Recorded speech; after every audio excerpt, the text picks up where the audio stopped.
The new Avid Carbon product is really great for some people, but it's definitely not going to be for everyone. On the plus side, it brings features from the much more expensive HDX line to reality for your average recording enthusiast. But in a world dominated by the Apollo, does that even really matter anymore? Let's explore Carbon.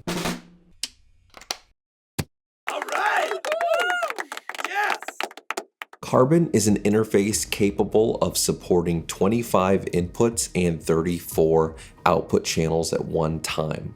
It utilizes 8 HDX DSP chips to allow you to run AAX DSP plugins, which will get you some of the lowest possible latency you can get while recording. It also features some of the best interface-based preamps and converters on the market that are made by the same folks that manufacture a lot of the dangerous music gear and other high-end music gear. Carbon also features 6 variable Z inputs.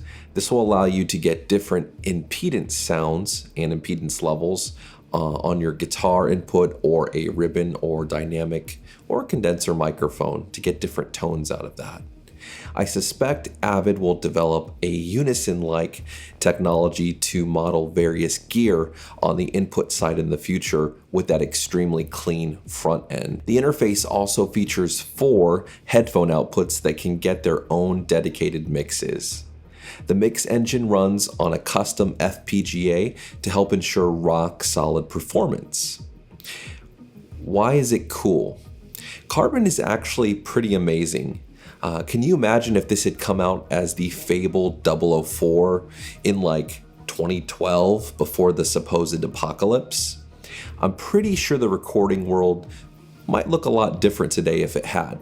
However, I digress. Carbon utilizes a hybrid engine that is intelligently toggling between native and DSP resources. You can also toggle things on and off right in Pro Tools. One of the best features about this product is the fact that you can unplug Carbon and have your AAX DSP plugins utilize their native counterparts, meaning you can continue to work on a session without the hardware directly attached. This is a clear victory over a Universal Audio Apollo system currently. Let's talk about sound quality. That's a vitally important thing, and Carbon definitely does deliver there. So whether you're using Pro Tools or Studio One or Logic, it's going to sound good regardless. Carbon utilizes AVB, which is a network-based protocol similar to Dante. It's time-aligned, so you don't have to worry about time misalignment issues. And, overall, I would say this is kind of a neutral point in and of itself, but it has advantages. For instance, you can find qualified replacement cables, i.e. Ethernet cables, easily, and you can also run them long distances. One of my pet peeves about Thunderbolt is how short the cables have to be. You typically have just a few feet, I think around 5 or 6 feet, without special cables and boosters and things of that nature.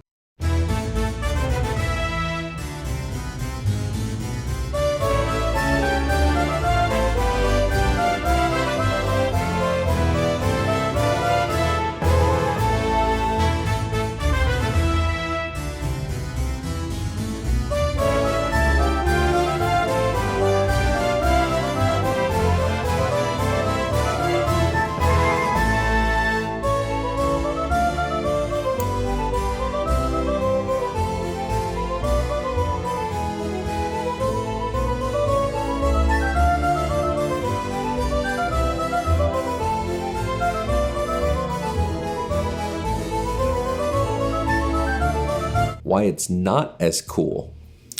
Carbon really makes sense for dedicated Pro Tools users.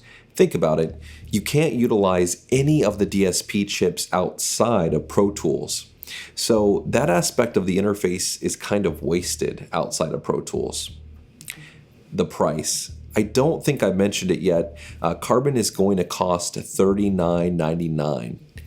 It's a bit pricey if we're being honest. However, as part of the price, it does come with a mutant version of Pro Tools. It's something they're calling a 1-year subscription, with a perpetual parachute. So the way it works is you register the license, and at the end of the year you can renew the support contract like you can now, but if you don't, your version is frozen until you would get a subscription in the future. Let's talk about system requirements for a second. Carbon does require Catalina to run on a Mac or greater, and there isn't PC support yet, but they do plan on supporting it in the future. You'll also need to make sure you get Pro Tools 2020.11, which will feature the new hybrid mixer update. What I don't know yet is if that future version will require you to always renew to continue to use the software. Time will tell on that on official launch. Let's also talk about plugins for a moment. There was a time when HD TDM systems had all the best plugins. It was amazing, and the creative potential was seemingly unlimited. However, then Avid transitioned to AAX to bring their plugins up to 64-bit spec, and not everyone came on board with a recode, and it definitely began the shift.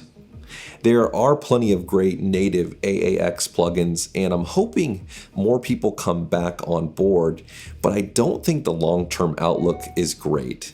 It doesn't seem like a slam dunk to me right now, at least. Let's talk about final thoughts here. I'm definitely a fan of this product. I just wish it would have come out much sooner. I think it can be used by Pro Tools users to edit and mix amazing material. It looks great, and the build quality is fantastic. The fact that it comes with a 1-year Pro Tools license with a perpetual parachute, kind of interesting. I think it is priced too high though. I think it needed to be at $29.99 to really help it succeed in the marketplace. Is it going to sell? I mean, yeah, it's going to sell, but it's definitely not an Apollo killer, or it's not a Grand Slam product that is a must-have for everyone. If you have any questions about Carbon, let me know and I'll do my best to answer them. Paul and I will be having a sit-down tomorrow to dive deeper into it. I'm Ryan Sloan, and thanks for watching The Gear Cage.